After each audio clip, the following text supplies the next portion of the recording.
Hello, I'm Dr. Lisa Van Wagner. I'm an assistant professor of medicine at Northwestern University in Chicago, and I'm also one of the associate editors for clinical liver disease. I'm here today with Dr. Amreen Dinani, who's also an assistant professor of medicine at Mount Sinai in New York. And we are going to be talking today about a clinical case of incidentally detected hepatic steatosis. So, Dr. Dinani, thank you very much for being here. Yeah, thank you for having me. Excellent. So why don't you give me just a little bit of background about the sort of patient synopsis that you present in your article?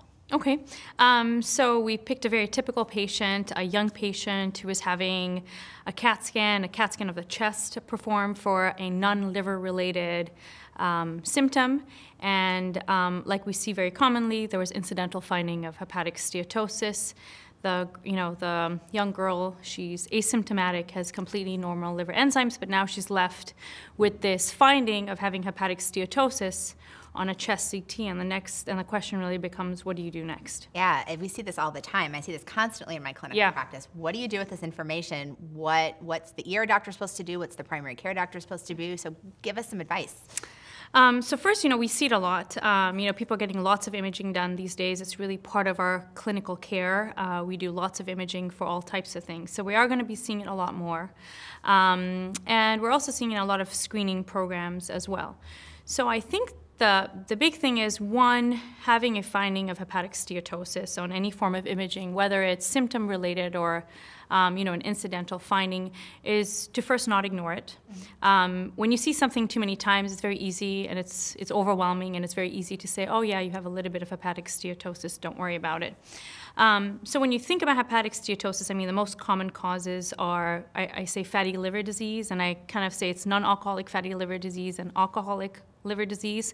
They're very common features amongst the two. They probably have a significant overlap between the two. But then to also think about secondary causes of fatty liver disease, so some of our rarer causes of liver disease, so Wilson's disease, alpha-1 antitrypsin deficiency. Another thing that we use a lot are medications, so medications that can give you hepatic steatosis. And then, of course, the even more rarer things would be disorders of lipid metabolism, lipodystrophy that we see associated with HIV, but also non-HIV related. But those are really some of the rarer causes. And just how do you work it up, and what type of clinical features do you have to think about that make you think about fatty liver disease or some of the secondary causes? So once you've determined that, say, this patient, you do the serologic workup, you rule out some of those rarer causes, and you've taken a medical history, they say they don't drink any alcohol, you think that this is NAFLD, non-alcoholic fatty liver disease. Yeah. Incidentally found on imaging, patient's asymptomatic. In your case, they have normal liver chemistries. How do you risk stratify that patient? What are the tools that you have? Yeah. So, right now, the best tools that we do have are a liver biopsy to really try to differentiate if somebody has, the simple steatosis, which is NAFL, versus NASH. And to make that distinction is very, very important because it does have implications for all-cause mortality, also liver-related mortality. We can't do liver biopsies on everybody. We have a growing epidemic of fatty liver disease. We can't be biopsying everybody. So, clinical tools that I use typically are, features of metabolic syndrome. So we do have data to suggest or support that having 2 to 3 or more features of metabolic syndrome should really make you think about a patient having NASH versus just NAFL, so the simple steatosis. Another thing to think about is your type 2 diabetic population. Your type 2 diabetic population, about 70% of those people do have fatty liver disease. So really your pretest probability of thinking about that in that patient population should be higher. There was actually a very interesting recent article that was published that really tried to risk stratify phenotypically. How can you risk stratify people into the F3, F4 fibrosis versus, the ones that have less than F3 fibrosis. So some of the things are very simple tools that we have. So things like AST to ALT ratio, looking at platelet counts.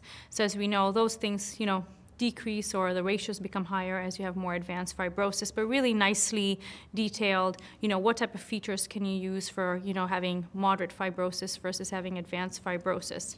The other thing I do a lot is I do a lot of non-invasive markers of fibrosis. So after you determine someone has fatty liver disease, I think it's, differentiate the NAFL versus the NASH, but then kind of risk stratify them in terms of how much fibrosis they have.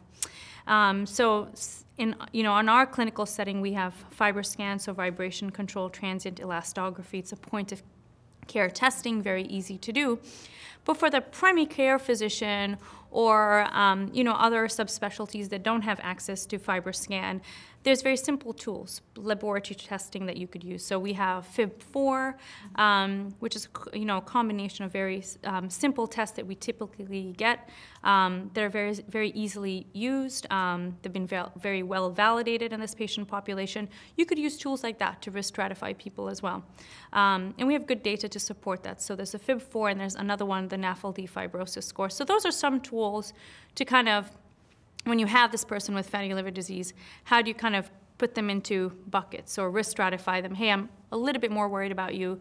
Hey, not worried about you so much. Excellent. So it sounds like for the incidental hepatic steatosis on imaging, for that ER doctor, for that primary care doctor, the people that need to be referred to gastroenterology or hepatology are probably those people who are in those upper bucket categories, who have the metabolic risk factors, have diabetes, have older age, the things that are, or have a high F.R.C.P.C or NAFLD fibrosis. Those are the people that probably need to be seen by a specialist. And what then for the people who don't need to be seen right away, what do you recommend in terms of follow-up, of repeating the imaging or repeating the risk assessment? Yeah, I think that's a great question. I think there's a lot of more information that we still need in this. It's a big population. It's actually probably the majority of the bulk of disease for fatty liver disease. We have some data to support natural progression, what the natural disease course of this disease is. And we typically think it takes about 7 years or so to go from one stage of fibrosis to another stage of fibrosis. So I think if you have someone who has minimal to moderate fibrosis, who doesn't need to see specialty care, I think repeating some form of non-invasive testing about every 2 to 3 years is appropriate. If there's the only caveat to that, I think, is if you have a strong family history of liver cancer or a strong family history of fatty liver disease, irrespective, I think those people need to be evaluated by a subspecialist. But I think about every 2 to 3 years is probably appropriate, but also working with the primary care physician, like, hey, there's nothing we can do very targeted at this point, but let's work on managing comorbidities, obesity being a big one, type 2 being another big one, but other features of metabolic syndrome. Okay. Great. Well, thank you so much. This is such an important topic, and we're seeing this so much more and more. So really appreciate your time, and thank you for publishing with CLD. Yeah, thank you so much for having me.